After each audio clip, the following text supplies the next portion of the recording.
Assalamualaikum warahmatullahi wabarakatuh.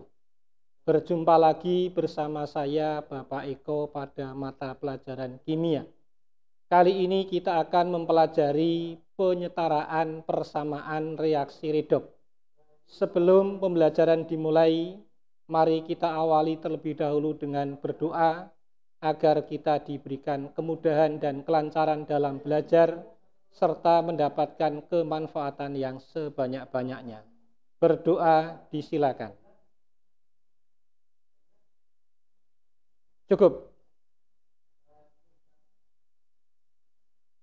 Kali ini kita akan mempelajari kompetensi yang dipelajari adalah menyetarakan persamaan reaksi redoks. Kemudian tujuan pembelajarannya. Setelah mempelajari materi ini, siswa diharapkan mampu menyetarakan persamaan reaksi redoks dengan cara bilangan oksidasi. Anak-anakku, di kelas 10 kalian sudah mempelajari konsep reaksi redoks. Masih ingatkah kalian apa konsep reaksi redoks? Bagaimana aturan penentuan bilangan oksidasi? Salah satu manfaat dari konsep reaksi redoks adalah untuk menyetarakan persamaan reaksi kimia yang rumit. Di dalam suatu persamaan reaksi berlaku hukum-hukum interaksi materi, yaitu hukum kekekalan massa dan hukum kekekalan muatan. Suatu reaksi memenuhi hukum kekekalan massa jika jumlah atom-atom sebelum dan sesudah reaksi sama. Demikian pula, suatu persamaan reaksi memenuhi hukum kekekalan muatan jika jumlah muatan sebelum dan sesudah reaksi sama. Persamaan reaksi yang sudah memenuhi kedua hukum tersebut disebut dengan persamaan reaksi setara. Nah, untuk membuat suatu reaksi yang belum setara menjadi setara disebut dengan penyetaraan persamaan reaksi. Nah, penyetaraan persamaan reaksi dapat dilakukan dengan menggunakan konsep reaksi redoks, yaitu cara bilangan oksidasi dan cara ion elektron. Penyetaraan persamaan reaksi dapat dilakukan baik dalam suasana asam atau dalam suasana basa. Kali ini kita akan mempelajari penyetaraan persamaan reaksi redoks dengan cara bilangan oksidasi. Cara bilangan oksidasi dalam suasana asam. Langkah-langkahnya yang pertama, menentukan bilangan oksidasi setiap atom pada semua zat. Yang kedua, menyetarakan atom yang mengalami perubahan BO. 3. Menentukan jumlah kenaikan dan penurunan BO. Yang keempat, menyetarakan jumlah kenaikan dan penurunan BO. Yang kelima, menambahkan H2O pada ruas yang kekurangan O. 6. Menambahkan H positif pada ruas yang kekurangan H. 7. Memeriksa hasil penyetaraan atau kita cek. Dalam suasana basa pada dasarnya sama dengan suasana asam, hanya setelah penambahan H positif tambahkan OH- pada kedua ruas sebanyak H positif.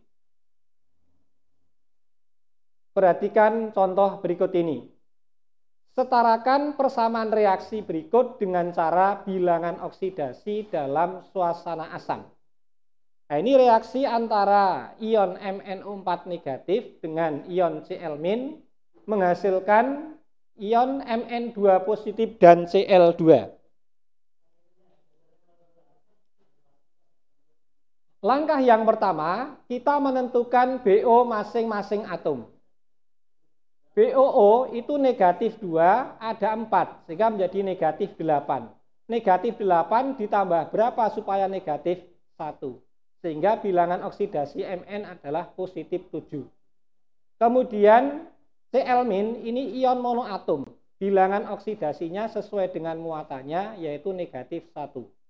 Kemudian ion Mn2 positif ini juga ion monoatom. Bilangan oksidasinya sesuai dengan muatannya yaitu positif 2. kemudian Cl2 ini molekul unsur bilangan oksidasinya 0. Kemudian langkah yang kedua, kita menyetarakan atom yang bilangan oksidasinya berubah.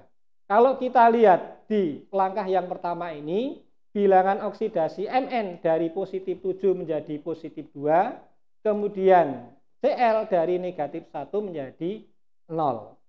Nah, sekarang kita setarakan Mn di ruas kiri ada 1, di ruas kanan ada 1, sudah setara.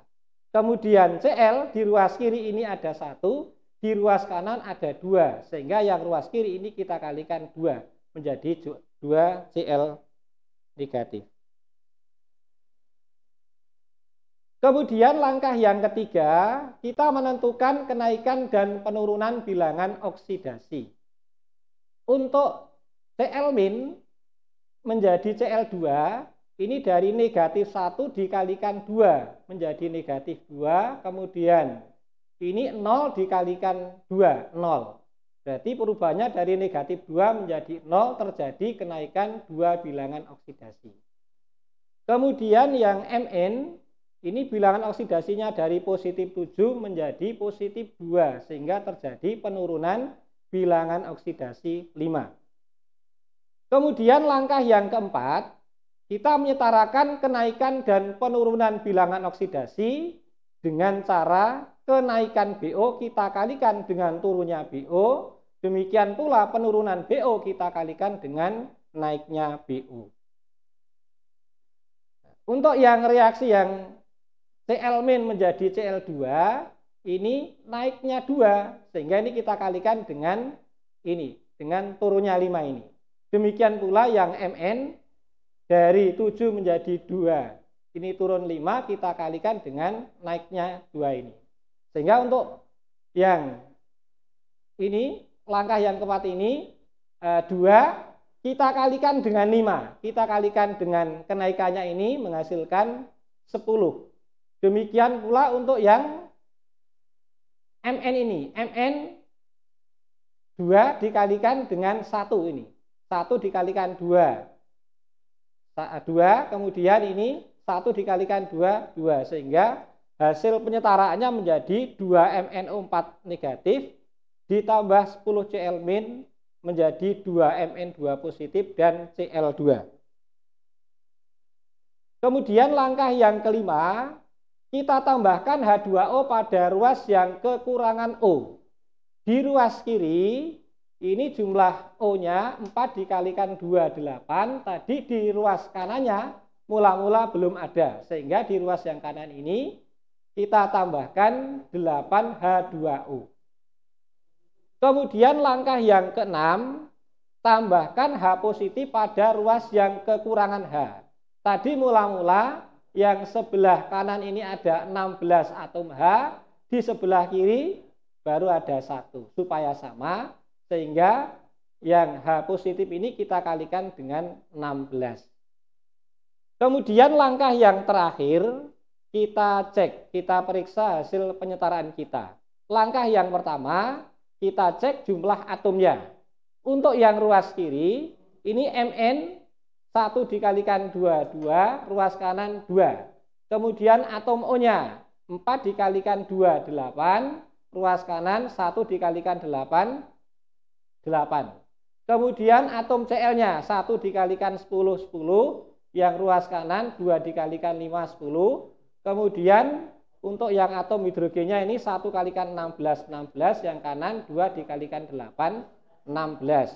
Sehingga ini jumlah atom ruas kiri sama dengan jumlah atom di ruas kanan. Nah, sehingga ini persamaan reaksi ini sudah memenuhi hukum kekekalan massa.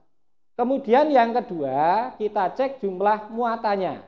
Di ruas kiri, ini negatif 1 dikalikan 2, negatif 2, ditambah negatif 1 kalikan 10, negatif 10, kemudian positif 1 ditambah 16, 16, sehingga ruas kiri ini jumlah muatannya ada 4. Kemudian yang ruas kanan, 2 positif dikalikan 2, positif 4, ini 0 dikalikan 5, 0, kemudian 0 dikalikan 8, 0. Sehingga muatan di ruas kanan ini jumlahnya ada 4. Ini. Karena ruas kiri dengan ruas kanan ini jumlah muatannya sama, berarti persamaan reaksi ini sudah memenuhi hukum kekekalan muatan. Oleh karena itu, suatu persamaan reaksi yang sudah memenuhi dua hukum interaksi materi, yaitu hukum kekekalan massa dan hukum kekekalan muatan, dikatakan persamaan reaksi ini sudah setara. Barangkali ada yang ditanyakan? Ya, baiklah kalau tidak ada, sekian dulu penjelasan dari saya. Semoga bermanfaat. Sampai jumpa. Wassalamualaikum warahmatullahi wabarakatuh.